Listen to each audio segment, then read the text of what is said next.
SEO in 2026 is a completely different game. Your business now needs to show up in 3 different places in order to remain competitive. You need to be visible in local search, traditional search, and AI search. Now, when I talk about AI, that's large language models like ChatGPT, Gemini, etc. Now, I'm going to cover a few key pieces, a few pillars of each of those that need to be done in order to start getting exposure. There are many other things outside of that. Let's start with local search. Most people, when it comes to local search, they create a business profile and they don't put much effort into it. They don't optimize the profile, they don't post to the profile, etc. Here are some things that you can do for your business profile. Make sure that it's fully flushed out. You put in a very detailed description. If you have amenities or anything like that, or accessibility components, go through all the options in your business profile and fill it out to be as detailed as possible, and make sure you're updating your hours for things like holidays. Google looks at this, and it is important to make sure that your business profile is optimized. A lot of people don't put their services or products and add those as sections to the business profile. A lot of people just create it, and let's say you're a roofing company and you do roof repair, you do commercial work, and you do residential, or whatever it may be. You can build different sections out so it's very clear to somebody visiting. So make sure your business profile is flushed out. Make sure you're actively posting to your Google business profile. I would say at least once a week if you can. If not, just get some activity on your business profile. Number 2, reputation management, which does tie into your business profile. It's applicable to all review platforms. You need to respond to your reviews in a timely manner,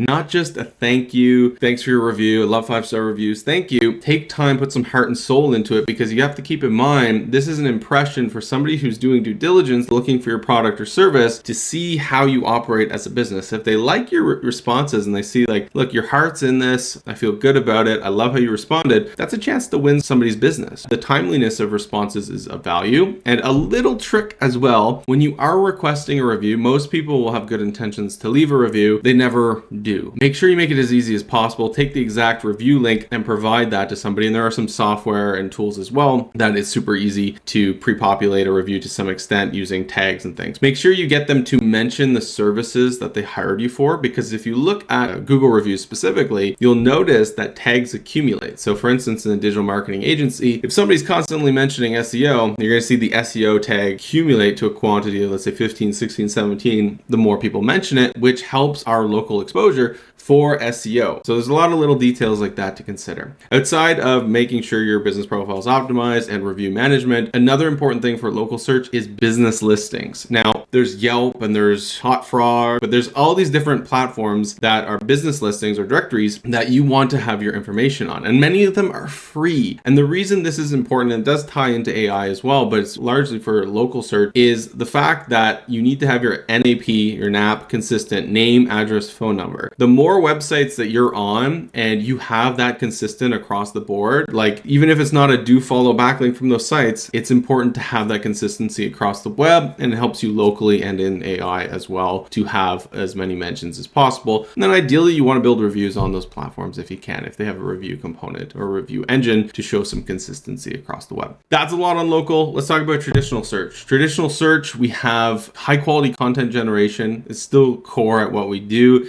Now, in a world where AI is generating majority of content, if you're using AI, it's okay to generate content, but you need to create a brand document to do so and make sure it's incredibly authoritative, it has good readability, and it's unique, and it's not just a direct output from AI. You really need to do editing and you need to do research to make it valuable, and make sure you have the right pages on your site. Like easy wins, if you're a local service company, have geography pages or areas we serve. If you serve all these different areas, build those pages out on your site. If you have all these different services and you only mention a couple on your site, that's a no-brainer. Tackle service pages and geography pages first, and then move into like blogs and high-value content creation. So content creation is still super important for traditional. Another big one that has been constant for a very long time is backlink generation. You want to get high authoritative, relevant sites linking back to your website to improve its rankings. There are many different nuances to this: anchor text, type, and domain authority. There's a lot, but in general, you just want to get high quality backlinks to your site without me going into all of it in this particular video. Still make sure your metadata on your site is optimized and your website is performing properly. Your website is still the driving force to get you to rank. In most cases, there's the off-page pillars and then on-page, but you want your site to load fast, fast. You want to have a good UI, UX, so good experience for the user as a whole, and make sure that those technical pieces are in there. So without going in all, there's 100+ things to go into. AI search. When we talk about AI search, there are LLMS and LLMS full text files. These are new, kind of like robots text, sitemap XML. These are files that are relatively new, but they're becoming more and more important, and most large language models have addressed the fact that they value these. So make sure you have those created on your site. Usually needs to be applied to the root directory. So those are important for AI. Other things that tie into traditional and AI crossover is the EAT methodology. That acronym, which is primarily around authoritativeness, is you need to give large language models proof that your information is authoritative, and your chances of being cited on ChatGPT, etc., go up tremendously. So all content needs to meet the EAT methodology. And then thirdly, on the AI component is some new forms of schema markup, and making sure schema markup across your entire site is as optimized as possible so that you can be pulled into ChatGPT, Gemini, etc. Those are just a few pieces for those different pockets. Our industry is evolving very fast, faster than ever. There are more algorithm updates just to Google alone, and then we have all these different networks and just a lot happening. We live and breathe this. Speaking as a co-owner of Soap Media, I have a lot of late nights studying where things are going. It is not something that a single person can do on their own. That is why I have a team that's much smarter than I am and specialists to lead the charge. So if you want a little bit more clarity, you want to have someone to trust in to lead your SEO and make sure you're hitting those different pockets and the right things are being done to see those gains in local, in AI, and in traditional search. Because the reality is, yes, things are moving to a conversational, context-driven world where it's primarily eventually going to become all AI. I have a great deal of confidence in that. There's a lot of people still using traditional and local, and they also tie into AI in the end. There's some algorithm crossover. There's so many moving parts that you need a team that keeps up with these things. If you want to have a discovery call directly with myself, I'd be more than happy to have that call with you. Our minimum investment requirement is $1,000 a month. Anything under that, we cannot move the needle. If you have a budget like that, I would love to talk to you and put together some custom recommendations.